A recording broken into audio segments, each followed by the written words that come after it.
That was only 3 days into the 2-week filming schedule. Day 1 was normal-ish. Super Nanny simply observed Mum and I throughout the day. And at the end of the day, she proposed what changes needed to be made. On day 2 I was informed that I'd be petticoated. Both day and night.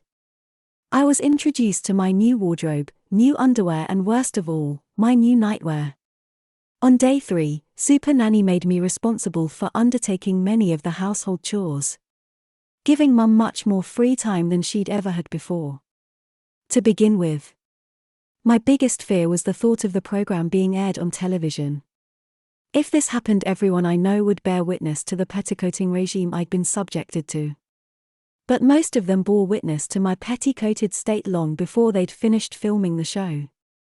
As mentioned, I was petticoated both day and night, but also both inside and outside the house. I collected groceries and ran errands wearing one of my domestic dresses with a white pinafore apron. We went to the park and the shopping mall. Visited friends and relatives wearing one of my prissy Sissy dresses. And no secret was made of the fact that as a petticoated boy, I now have to wear a nappy for bed. When the program did finally go on air, the series was called Super Nanny, The Petticoat Files. Each episode featured a different family living under the guidance of Super Nanny for 2 whole weeks.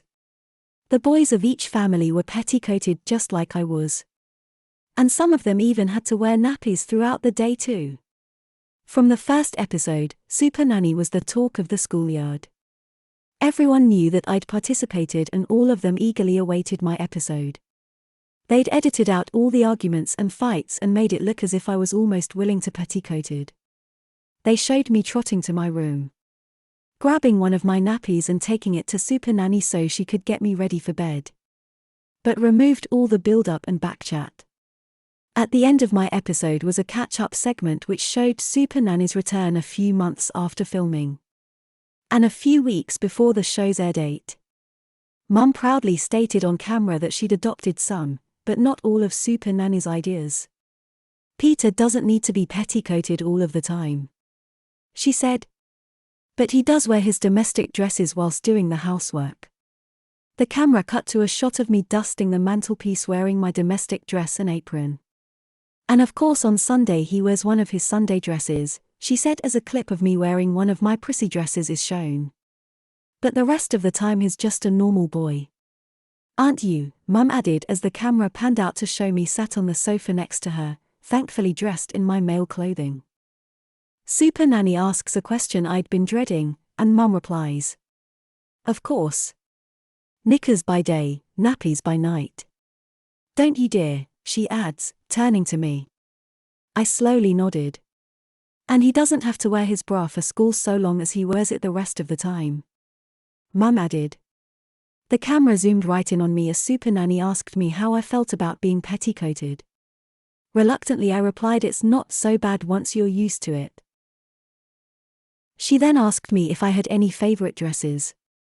At first I simply shook my head, but eventually admitted to preferring my relatively plain domestic dresses to my prissy Sunday dresses. None of the kids at school believed me when I insisted I was told to say it's not bad once you get used to it, and that they'd edited out everything negative that I'd said about being petticoated. Almost all of the fights I'd put up had been edited out of the program too. But no one wanted to listen to my side of the story, as far as they or anyone else was aware. I'd been more or less willing from the outset, but it really wasn't like that. The daily taunts and teases soon ceased at school. I got for 3 or 4 days without someone reminding me of my participation in the Super Nanny show. But never more than a week. One of my classmates shouted out, "Have you got your bra on today, Pete?" causing the class to burst out laughing. "No," I spat. The teacher quietened the class.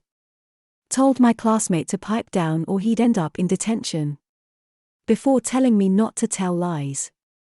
"Sorry, sir," I said, hanging my head in shame. "Ow!" I yelped as the girl behind grabbed and snapped my bra strap. The teacher told her off too, but it was no consolation. Everybody knows that I wear girls' underwear beneath boys' clothes, and that I have to wear a nappy at night time. I try to justify this by telling them that if I don't, I'd have to wear girls' clothes all of the time, and I really don't want to do that. It's bad enough having to wear the underwear every day and the occasional Sunday dress. My next big fear is the forthcoming DVD release of the latest Super Nanny series, which has over 6 hours of deleted scenes. I dread to think what that might include, but maybe, just maybe, they'll include the fights and arguments. Proof that I wasn't as willing as the TV show claimed.